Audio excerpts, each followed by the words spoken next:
Okay. Okay, guys, welcome to the Early Years Easter Update 2018. Oh.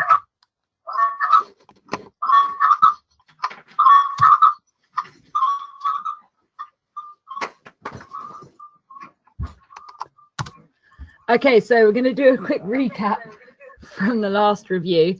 So in the last review, we talked about the new session planners, and we split them now into 7 sections. So you've got Let's Get Active, Creation Station, Messy Play, Outdoor Explorers, Pretend and Play, Quiet Time, and Storybook Detectives.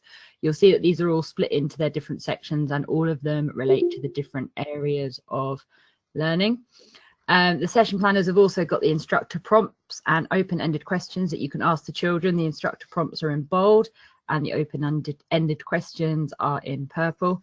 And at the end of the session planners, you've also got the variation and progression sections. If you need more information on these, the last webinar that we did is available on the Facebook group. We also introduced our new resource, which was the mobile phone walkie-talkies. Which were a great success over February once the instructors worked out how to use them.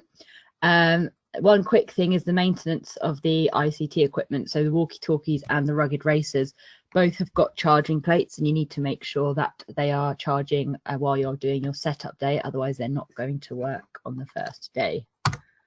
Oh. So review continued. So we also went over Messy Play. This is going to continue for 2018 for the Easter season. But you need to note that your Messy Play box is now going to last you 2 weeks as opposed to just 1 week.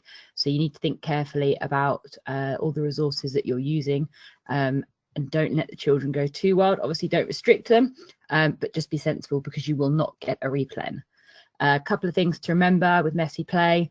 So make sure that the children are wearing aprons, place tarpaulins on the table or the floor under the tuff tray, only use food colouring that's been diluted, and only use it if the session planner says to do so. Clean the tuff tray after you've used it, and in particular when you send it back to head office. Don't be afraid to get involved and get messy. And you now have visual aids in your practitioner file, which we're going to go over later on. Make sure you return them once they've been used and wipe down if they're dirty. So we just thought we'd show you this. This was from our regional managers training at the weekend, where they all decided to have a go at Messy Play. I'm just going to talk over this sort of video, but you can see them doing it there. I'm not going to do that. Okay, so this is our regional managers playing with the gloop. While they're playing with it, one of them, Erin, is talking about the activity that you can see in the tuff tray here, where basically they put all of the ingredients into the tuff tray at the end of the week because they had spares. And well, you can see what it ended up looking like. But the children learnt loads of new vocabulary, went home and told all their parents, and really enjoyed it. Here's a close-up of the gloop. And then at the top, you can see Jack, one of our regional managers, whose group decided to make a dinosaur-themed tuff tray that was very, very muddy, but they had lots and lots of fun. Okay, so new for Easter 2018, we have the new practitioner file. Every single camp will receive one of these in your support box. It won't be in the early years bag, it'll be in the support box. And this is where it needs to be returned at the end. So it's got all new contents compared to the old one. So you've got your early years handbook, your base room guidance, Ofsted guidance, Messy Play visual aids, session planner resources, your early years framework, and the statutory guidance. So first of all, we've got the early years handbook. Bear with me, I will just get that up.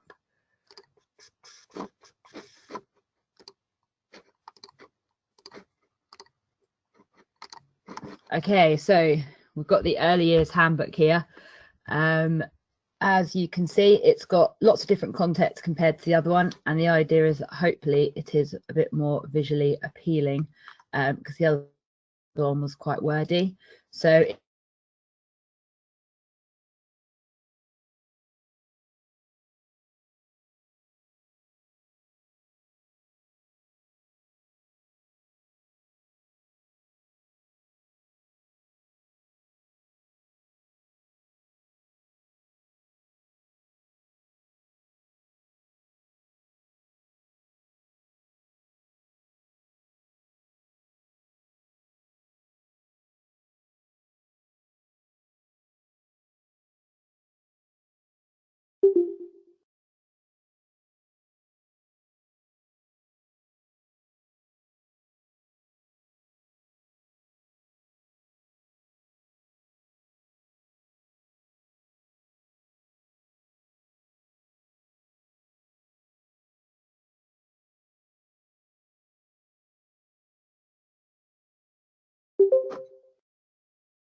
Okay, just bear with a moment because I've lost my PowerPoint.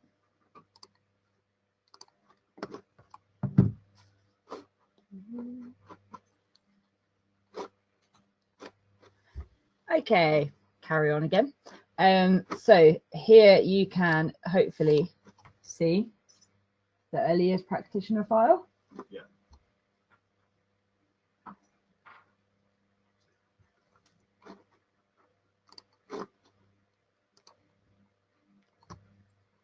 I'm not presenter. Your screen shared the correct screen. I can't, I'm not presenter.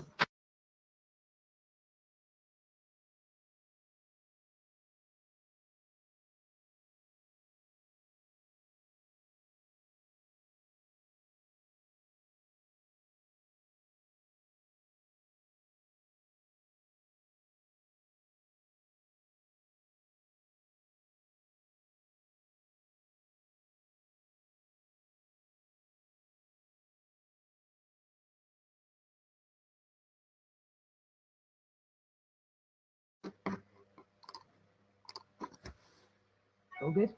Yeah. Okay, right, we're back again. So we got the practitioner handbook here. Hopefully it's a lot more visibly pleasing than the other one was. So it tells you what the early years foundation stage is for those of you who aren't familiar with it. It then goes on to the 7 areas of learning and development and how we cover them at Super Camps. So as an example, if we look at personal, social and emotional development and looking under managing feelings and behaviour, at Super Camps, we work with the children to create group rules and behaviour expectations. We take the time to explain to the children why certain behaviour isn't acceptable. We encourage teamwork during activities and reward good behaviour with colour points and other such things. So it covers all the different areas of learning. It then goes on to the characteristics of effective learning. So these are the I can statements. You'll find these in your session planners. At the top, I think it's on the right hand side, and this basically links to the children's early learning goals, so when they finish being in the early years age group. We've also got a bit there about the difference between child-led and adult-led activities, as this is a key thing that Ofsted look for, so this gives you a bit of guidance how to do it. Then covers the British values, so democracy, rule of law, individual liberty and mutual respect and tolerance. And then the day in the life of the early years practitioner, which is based on your feedback. Apparently lots of you said that you'd like to have it in there, so we thought we'd include it. It gives you a rough idea of what a day with an early years group looks like. You can see it's got reminders about head counts, registering children, and then obviously asking to go to the toilet. Not you, the children, that is. It's also got any other duties that you might have, so setting up your base room area, planning and delivering the activities with lots of enthusiasm and maximum participation from the children. Another area that people asked for some guidance on was behaviour management strategies. These hints and tips have come from staff and also other sort of resources, but predominantly from people who've worked at Super Camps and have said that these are the things that they've used. And then at the end, we've got the session planner guidance, which basically just breaks down all the different areas of the session planners for you. So that is the early years practitioner handbook. Next, we'll go on to the base room guidance document, which is here. So obviously in regards to your base rooms, lots of them can be very, very different. So you can see an example here where we've got a secondary school. It's just a normal classroom, and then on the right you can see how it's been changed to make it as appealing as possible to the early years children.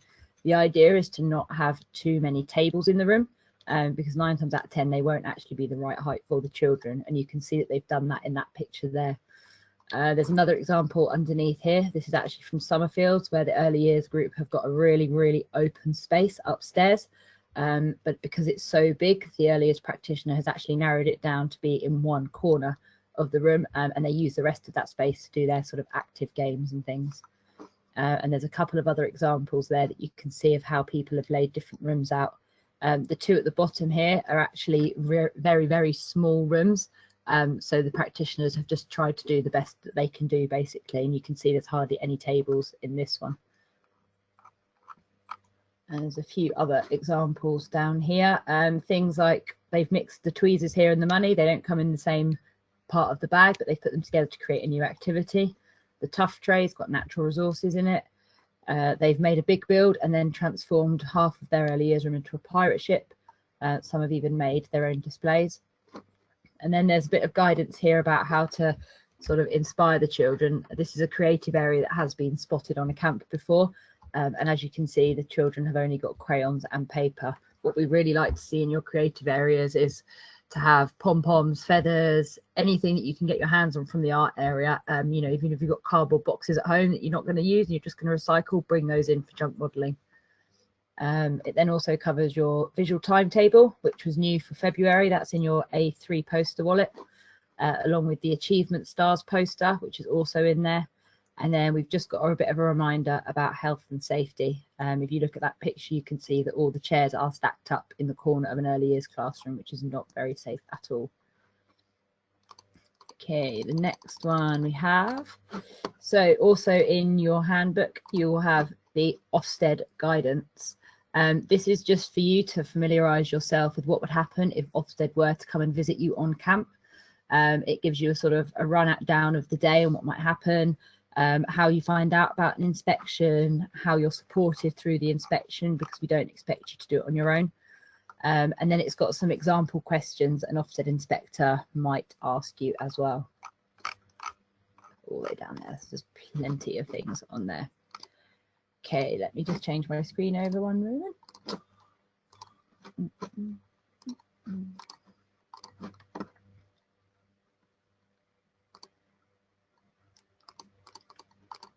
Okay, so now we should have the Messy Play visual aids on the screen. So these are in your practitioner file. Again, these went out to camp for February, but they were in your A3 early years wallet. If they are still in there when you get to camp, please put them into the practitioner file, because that's where they'll now live.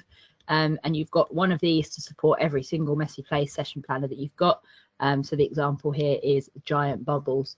Again, if these are used and get dirty, please wipe them down and put them back in the file. And then you've also got your session planner resources. So these are additional resources that support certain session planners. So the insect one here is for Mini Beast Hotels. Then you've got the Nature Hunt Bingo. There's a 5 senses scavenger hunt. And then these colour splats down here are for Colour Splat Bingo, which is under our new quiet time section. So all of these resources also go into that section. With the Colour Splat Bingo, feel free to cut these cards up and then just put them back into the folder once you've used them. That's fine. And then at the very back of the practitioner file, you'll have your early years framework and your statutory guidance, which is there for your reference. So that's pretty much the practitioner file. Like I said, you will find it in your support box when you go to set up camp. Oh, what's happened there? If it's not there, it'll be in your early years bag. When it comes to packing away, if you can return it in your support box with the A3 poster wallet, that would be brilliant. So a couple more things. Just a quick run over of pack down. So you need to ask your camp manager for your early years inventory so that you can ensure that the equipment is returned in the correct places. Some of it will go into boxes, such as the train track, whereas others will go into the big bag, but this is all detailed on your inventory. And again, there's the reminder about where the poster wallet and the session planners and the practitioner file need to be returned to. If you have any questions, don't hesitate to contact us at head office or your regional manager, divisional manager. Any of us will help you. Thanks very much.